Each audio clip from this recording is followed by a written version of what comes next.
aidez-moi. Aidez-moi. Aidez-moi. Aidez-moi à construire cette France qui entraînera le monde sur la voie d'un nouvel ordre mondial. Cette France qui entraînera le monde sur la voie d'un nouvel ordre mondial. Sur la voie d'un nouvel ordre mondial. Je tiens au nom de la nation à féliciter les services de police. We give thanks for the men who carried out this operation. Et à rendre hommage à la mobilisation exceptionnelle des forces de l'ordre. Thanks to the tireless and heroic work of our military and our counterterrorism professionals. Face à un tel événement, la France ne peut être grande que dans l'unité. And tonight, let us think back to the sense of unity. Nous devons être rassemblés. The American people came together. Je vous remercie. Thank you. En face de vous. Votre réaction, Monsieur Cheminade? Mais c'est pas n'importe quelle moustache. Ma réaction, je l'ai dit à plusieurs reprises. Il y a une dérive aux États-Unis vers un État sécuritaire extrêmement dangereux avec des lois scélérates.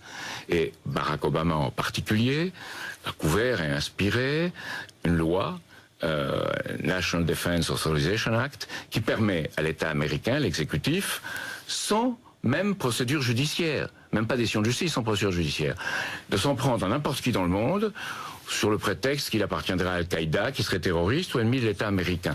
De cette façon-là, oui, c'est une loi qui existe aux États-Unis. Et en plus, on utilise des drones pour frapper les terroristes. On tue peut-être 1 ou 2 terroristes et 20 ou 30 civils. Et cette perte de contrôle aux États-Unis a bien été montrée lorsqu'à Kandahar, un soldat américain est parti un soir avec ses armes, il est allé tuer 16 civils afghans. C'est une armée qui se contrôle plus dans un pays qui se contrôle plus. On ira ensemble vers ce nouvel ordre mondial. Et personne, je dis bien, personne ne pourra s'y opposer. En pensant à l'étrangeté de cette journée, je veux vous dire une chose. Aidez-moi.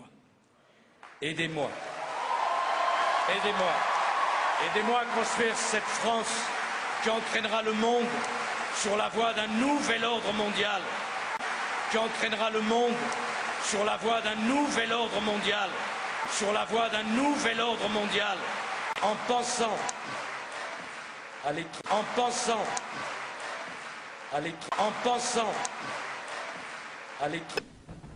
On ira ensemble vers ce nouvel ordre mondial. Et personne, je dis bien, personne ne pourra s'y opposer. Alors, autre personnage important et puis visé dans vos livres, Sarkozy, qui serait lui membre d'une organisation secrète. Preuve en est, selon vous, le signe de la bête. Alors, quel est le signe de la bête, déjà? Le signe de la bête, c'est un signe qui ressemble au signe de la victoire, en fait, qui ne l'est pas. C'est en fait un signe qui est pratiqué avec l'index et l'auriculaire et qui est un signe de reconnaissance où on appartient à un cercle un petit peu fermé des grands de ce monde, et chaque grand président le pratique après son investiture.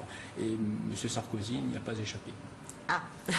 Alors comment vous pouvez connaître tous ces détails? Est-ce que vous-même vous appartenez à une organisation quelconque? Non, du tout. Je n'appartiens pas à une organisation secrète.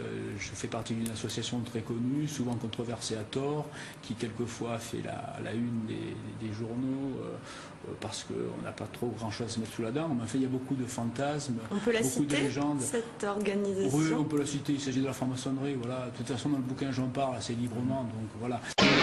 Un texte sera adopté par le Conseil des ministres c'est-à-dire au mois de juin.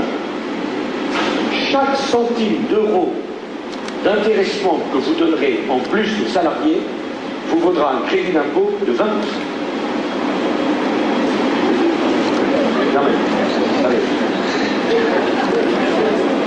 Non mais vous avez compris mon idée. J'envoie ce chiffre. Et quant à 2008, on commence avec au premier trimestre 0,64. Le consensus des économistes, c'est-à-dire ce qu'on appelle les sachants,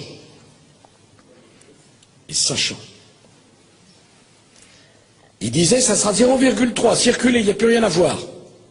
Le consensus des économistes, c'est-à-dire ce qu'on appelle les sachants,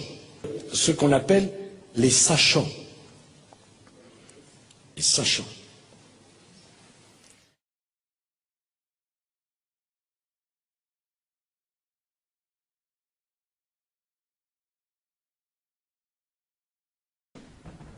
On ira ensemble vers ce nouvel ordre mondial.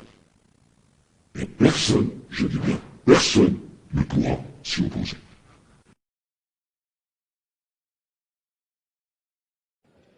Mesdames et Messieurs les chefs de gouvernement, Monsieur le secrétaire général, Monsieur le Président de l'Assemblée générale,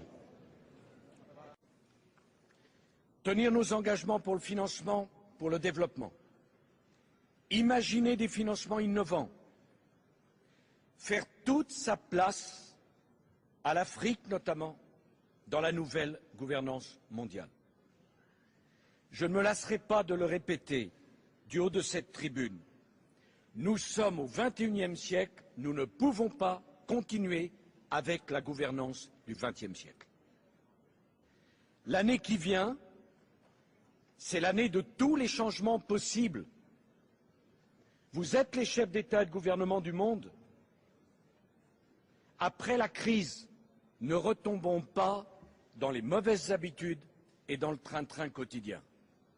Cette année qui vient doit être celle des grands changements.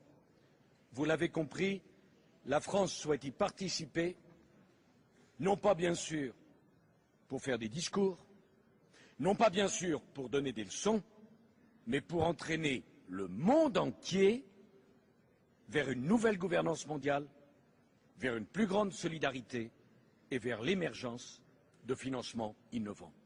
À cette condition-là, nous serons crus et respectés par l'ensemble des peuples du monde. Je vous remercie. On ira ensemble vers ce nouvel ordre mondial. Et personne, je dis bien, personne ne pourra s'y opposer. Parce que tout ceci est un équilibre. Et chacun regarde ce que fait l'autre.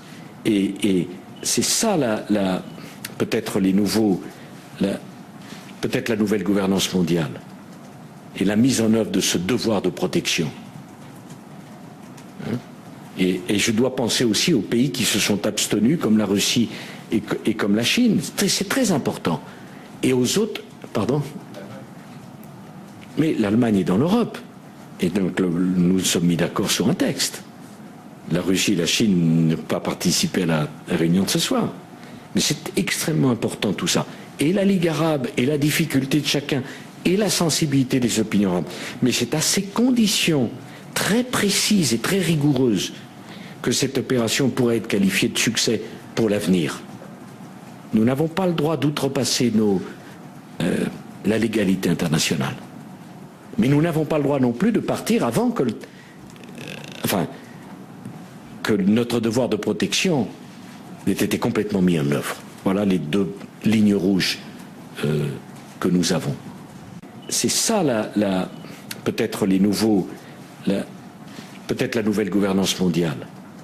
Peut-être la nouvelle gouvernance mondiale. Gouvernance mondiale. On ira ensemble vers ce nouvel ordre mondial. Et personne, je dis bien, personne ne pourra s'y opposer. Cette crise, il fallait d'abord essayer de la maîtriser. Cette crise dont il est clair désormais qu'elle ne peut se résoudre sans une intervention massive des États, cette crise qui appelle d'urgence un nouvel ordre économique, financier, monétaire, cette crise exprime au fond un besoin profond de politique. Cette crise marquera sans doute pour l'histoire le commencement véritable du XXIe siècle. Le moment où tout le monde aura compris qu'il était temps de changer, temps de donner un nouveau visage à la mondialisation, temps de construire un nouvel ordre mondial, politique, économique, social, assis sur de nouveaux principes et de nouvelles règles. Au nom de l'Europe, en tant que président de l'Union européenne, j'ai proposé que se tienne d'ici à la fin de l'année un sommet mondial pour que soient discutés et décidés ces nouveaux principes, ces nouvelles règles. Cette réunion, ce sommet, aura lieu aux États-Unis le 15 novembre prochain. Cette réunion, je vous le dis, mes chers compatriotes, ne doit pas être un rendez-vous pour rien. Et parce que ceux qui sont responsables de la situation actuelle ne peuvent pas ne peuvent pas être ceux qui trouveront les solutions pour en sortir. Le sommet mondial pour refonder le capitalisme, c'est l'Europe qui l'a proposé. Le nouvel ordre mondial, c'est autour des propositions de l'Europe qu'il se construira.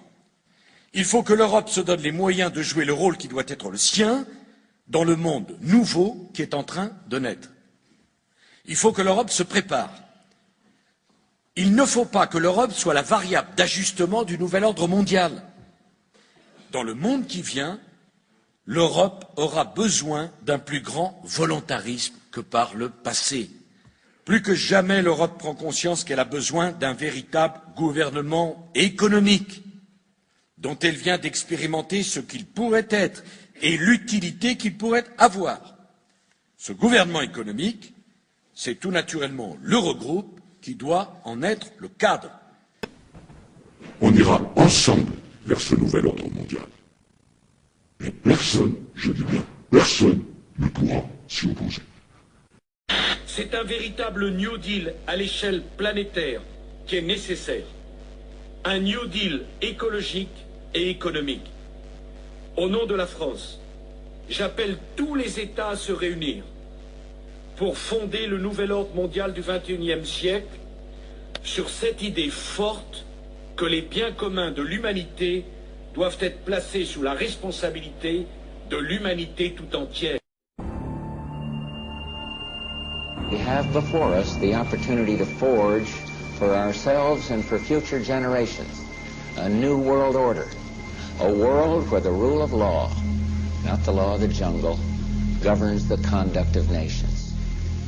When we are successful, and we will be, we have a real chance at this new world order, an order in which a credible United Nations can use its peacekeeping role to fulfill the promise and vision of the UN's founders. Nicolas Sarkozy est considéré par certains diplomates américains comme le président français le plus pro-américain. C'est ce qui ressort des documents Wikileaks publiés par Le Monde. Nicolas Sarkozy qui aurait évoqué un envoi de troupes françaises en Irak au sein d'une force internationale. C'était avant son arrivée à l'Elysée. Nicolas Sarkozy, le président le plus pro-américain depuis la Seconde Guerre mondiale. Voilà ce qui ressort des fuites de Wikileaks. Ses bonnes relations avec Washington ont commencé bien avant son arrivée à l'Elysée. Il révèle par exemple sa candidature à la présidentielle à l'ambassadeur américain dès le 1er août 2005, soit 16 mois avant qu'il ne l'annonce au peuple français. Une proximité avec les États-Unis qui s'exprime dans le style comme dans les mots. J'aime les Américains, j'aime leur énergie, j'aime le fait que tout soit possible, j'aime la fluidité de la société américaine. L'affection va dans les deux sens. En 2006, dans un long portrait dithyrambique, l'ambassadeur américain souligne les liens entre le candidat et les États-Unis. Il est pro-américain et acquis au principe du libre marché. Sarkozy est l'homme politique français qui soutient le plus le rôle des États-Unis dans le monde.